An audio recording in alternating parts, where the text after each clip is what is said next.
Which NFL coach will get fired first this season? What's up, ladies and gentlemen? Welcome back to another video on the channel today. In today's video, I wanted to look at some head coaches that I think probably won't make it to the end of the year, unfortunately. You know, every year there are some coaches that don't make it towards Thanksgiving, so I really want to point out the coaches that I think could be looking for an early exit to the unemployment line. Now, I considered kind of a multitude of factors for this, and I hope you guys agree with my list. So I'm going to give 5 coaches that I think could be in contention for the first coach out this season. As per usual, please don't forget to subscribe to the channel and comment down below whether or not you agree with me or not. So the first coach that I want to talk about is Todd Bowles, the head coach of the Tampa Bay Buccaneers. Why do I think Todd Bowles is going to get fired? Well, there's a few reasons for that. First of all, the team has gotten worse every single season ever since BA left. Bruce Arians was the head coach when they won the Super Bowl, and since winning the Super Bowl, they have lost in the divisional round, and then last year they lost in the wild card round to the Dallas Cowboys. Now, Tom Brady's gone, right? So he does not have the crutch of Tom Brady. Additionally, the defense has gotten worse as well. Todd Bowles is supposed to be a defensive mind. He was their defensive coordinator when they won the Super Bowl. In 2020, it was 6th. In 2021, it was 5th.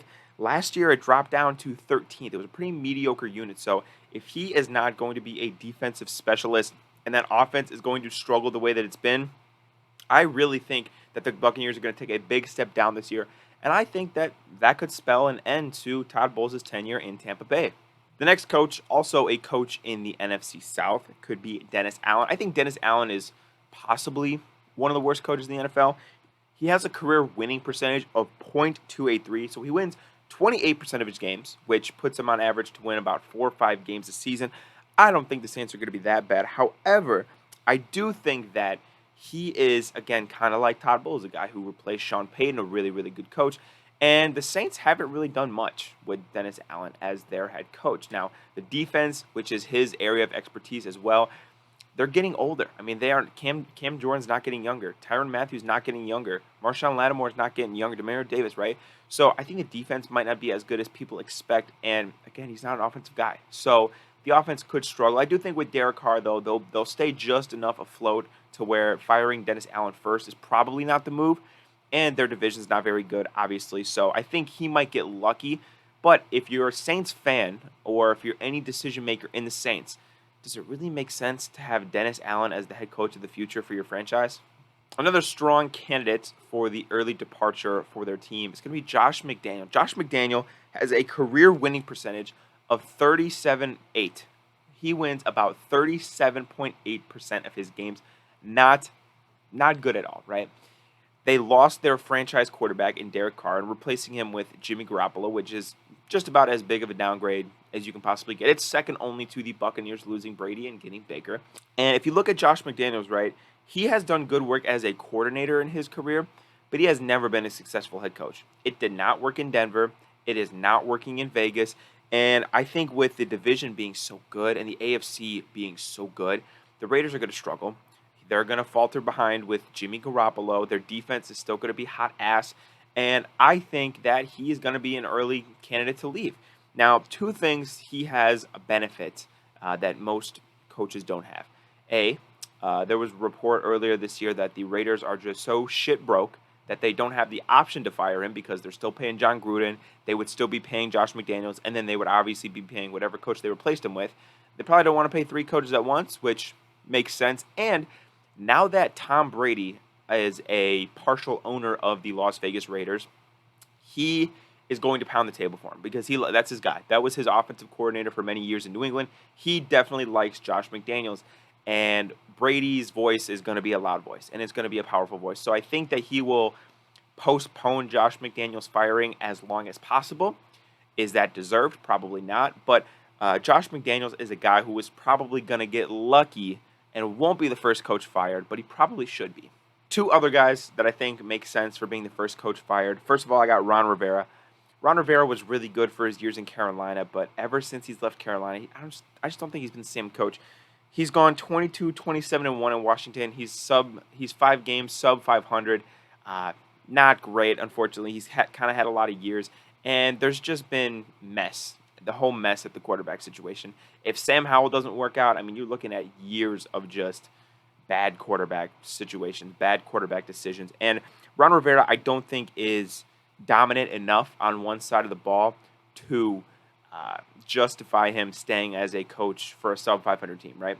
I think the Commanders adding Eric Bieniemy is a signal that, hey, he is a top of the shelf guy, obviously from Kansas City, that has been wanting a head coaching job. Not only him going to Washington, but Washington to hire him, to me, could signal the fact that Ron Rivera could be out the door pretty quick. So then he could assume the role of interim head coach. You might be noticing a pattern with the majority of the guys. Everybody except for Josh McDaniels is a defensive coach. And I do want to take a second to talk about the fact that I think defensive head coaches are getting phased out of the NFL, especially with how important offenses are these days. I think it's become pretty commonplace to get an offensive coach to mentor your young quarterback. A lot of teams have been doing that. And I think defensive coaches or primarily defensive head coaches are kind of assuming roles as just coordinators now. And you would have to be really the only defensive head coaches that I think have job security, like real job security, have won a Super Bowl with the team that they're currently with. Pete Carroll, Mike Tomlin, Bill Belichick. Those are all defensive guys, but they've won Super Bowls with their teams. So and their teams are consistently like good to great, right? So that's what I'll say. And then I'm going to end off the list with a guy in Brandon Staley who I initially thought was going to be really good, and he hasn't, right? You cannot be a coach of the Chargers as long as he has and win 0 playoff games with Justin Herbert. That is unacceptable. That is atrocious. And I'm not going to blame the entire playoff game on him, on blowing it last year on him. It was a team effort. He didn't help, of course. But the Chargers, they have the roster to compete legitimately. And if the Chargers falter and if the Chargers are unable to reach their potential, you have to cut bait with Brandon Staley. There is no more excuses. There is no more 1 more years. It's done. You have one of the most valuable assets in the NFL in Justin Herbert. You need to win games. They already ruined his first contract, right? His rookie deal. You're supposed to strike when the iron's hot. You're supposed to win games with a rookie, with a quarterback on their rookie contract who's good. That's what a lot of teams do. The Chargers blew that opportunity. Now they're about to pay, Justin Herbert the big bucks. He signed the contract. I don't believe it goes into effect until next year. They blew that, right? You got to get serious. And the problem for Brandon Staley is that, unfortunately, their first 6 games, they play the Chiefs, the Cowboys, the Dolphins, and the Vikings. Not in that order, but 4 of their 6 opponents were legitimately really, really good last year. So I worry that if the Chargers start slow and if Brandon Staley, again, has no playoff wins with the Chargers, he doesn't have any. If the Chargers start slow this year, I could see him exiting the building sooner rather than later. This is my video on coaches that I think could get fired first in 2023. Let me know if I missed one down below, and let me know if you agree with my list. I will talk to you guys in tomorrow's video. Please don't forget to subscribe. Peace out.